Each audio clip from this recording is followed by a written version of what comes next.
I have a huge love for anything horror-related. I'm 20 years old, and for the past year, I've been collecting everything from figurines to masks, even life-size ones. This story I'm about to tell you isn't the scariest, but it has had a big impact on me. I'll try to keep it brief. I love anything horror-related, especially Michael Myers. And last October, I bought a life-size statue of him, as well as a Chucky doll that looks exactly like the real thing. Some might think I'm crazy, but I can't get enough of horror. At the moment, I keep everything but the statue of Michael. It's as tall as a person, 6 feet tall. She looks incredibly realistic, with a mask, bloody clothes, and even a knife. She's standing in my room, right next to my bed. At first, it was scary to have something that looks like a person in a dark corner of my room, but I got used to it. It made me feel safe, oddly enough. I didn't move it because my family didn't really like it, but that's not the main part of the story. Last year, after I bought the statue, I was home alone watching movies when I heard a loud noise upstairs. I was startled and didn't know what to think. I slowly made my way up to my room, and then I heard a noise coming from the front door downstairs. I was confused and scared because I was home alone. I sat in the dark, too scared to turn on the light, and listened. I heard voices like men talking and realized that someone had come in because I had forgotten to lock the door. The TV was still on, so they must have known someone was home. I sat in the dark staring at the statue of Michael Myers and heard footsteps approaching my room. I hid in the corner, my heart pounding frantically. My heart was pounding frantically, and I could barely breathe. The room was hotter, and my back pressed against the cold wall. Then the door creaked open, and a dark hooded figure entered the room, heading straight for me. In his hand was something small and sharp, probably a pocket knife. I was looking for something, anything, to defend myself when something incredible happened. Michael's hand moved. Remember, it was dark, so the intruder didn't notice Michael's presence until he heard his hand move. It wasn't the sound of a mechanism. It was the sound of the material of his hand rubbing against itself. The man turned, screamed loudly, and ran faster than I had ever seen him run. He started yelling, "Let's go! Let's get out of here!" to someone else who was waiting in the van outside. I stood up and watched them drive away. Then I noticed a crack in my window. Those hooligans must have been throwing rocks at my window, maybe trying to distract me, but I wasn't paying attention. I turned to Michael, completely shocked. I had no idea he could move. I examined him and discovered that he was an animatronic. He seemed to move just in time, and I felt like he saved my life that night. Now, thinking about how scared the intruder was, it's almost funny. I fixed the window and told the police about the break-in. They said they couldn't do much, but they took a report in case the intruders tried to break into another house. Luckily, they didn't take anything because there was nothing of value downstairs.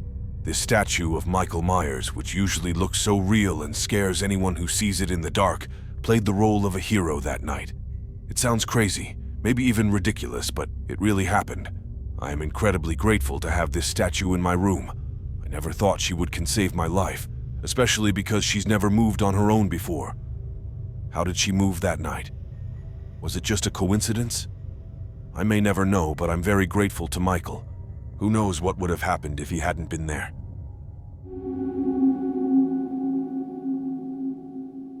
When I was 13 years old, something terrible happened. I lived in a 2-family house with my father and my older brother. We had 2 bedrooms, my father and I shared one, and my brother had his own. It was common for them to go out in the evening, leaving me alone to play video games. One night, as always, my dad was probably at the bar, and my brother had also gone out somewhere. I was playing my first Resident Evil game on my PlayStation, and by midnight, I was feeling pretty tired, so I decided to go to bed. I always left my bedroom door open. Never, in all the time we lived there, did my father or brother come home through the back glass door. Sometimes my brother would forget his keys and knock on my bedroom window to get in, but my father always used his keys to enter through the front door. But this night was different. I heard the back door open. It was a loud and hard-to-open sound, so it was unmistakable. Lying in bed, I was fully awake and startled by my own thoughts. I heard footsteps moving from the dining room to the kitchen, and then into the living room. The man didn't seem to care about making noise. After a quiet pause, I saw someone walk past my bedroom door. I was terrified, my heart pounding frantically. The person then walked into the bathroom right next to my room and turned on the light. The light from the bathroom filled my room, and I lay there completely terrified, feeling even more vulnerable because of the light. You may be thinking, why didn't I call my dad or my brother? Like I said before, I was sure it wasn't them. It couldn't be a family member or a friend. I felt it was someone who shouldn't have been there. After this person left the bathroom light on, they entered my brother's room and started making a lot of noise like they were looking for something. I just laid there, too scared to move. Then he walked past my room one more time. I waited, scared, thinking he might enter my room next, but he didn't. Instead, I heard him pacing around the living room, making noises like he was upset or looking for something. He continued to walk back and forth, passing by my room, entering the bathroom, and then coming back again several times. It seemed like a game he was playing with me, knowing I was in there, hiding in fear. The sounds continued, and by the large shadow that moved past my door, I realized it was a man. He went through every room except mine. Then, suddenly, I heard him walk back to the sliding door, open it, and leave. I stayed in bed, too scared to move, trying to figure out what had just happened. Eventually, I fell asleep from exhaustion. The next morning, both my father and brother were home. I asked them many times, but they both swear it wasn't them. Why did they use the back door and then leave the same way? This happened 21 years ago. I still don't know who it was or why they came.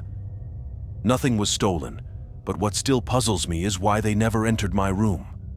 The door was wide open, and they walked past many times. It just doesn't make sense.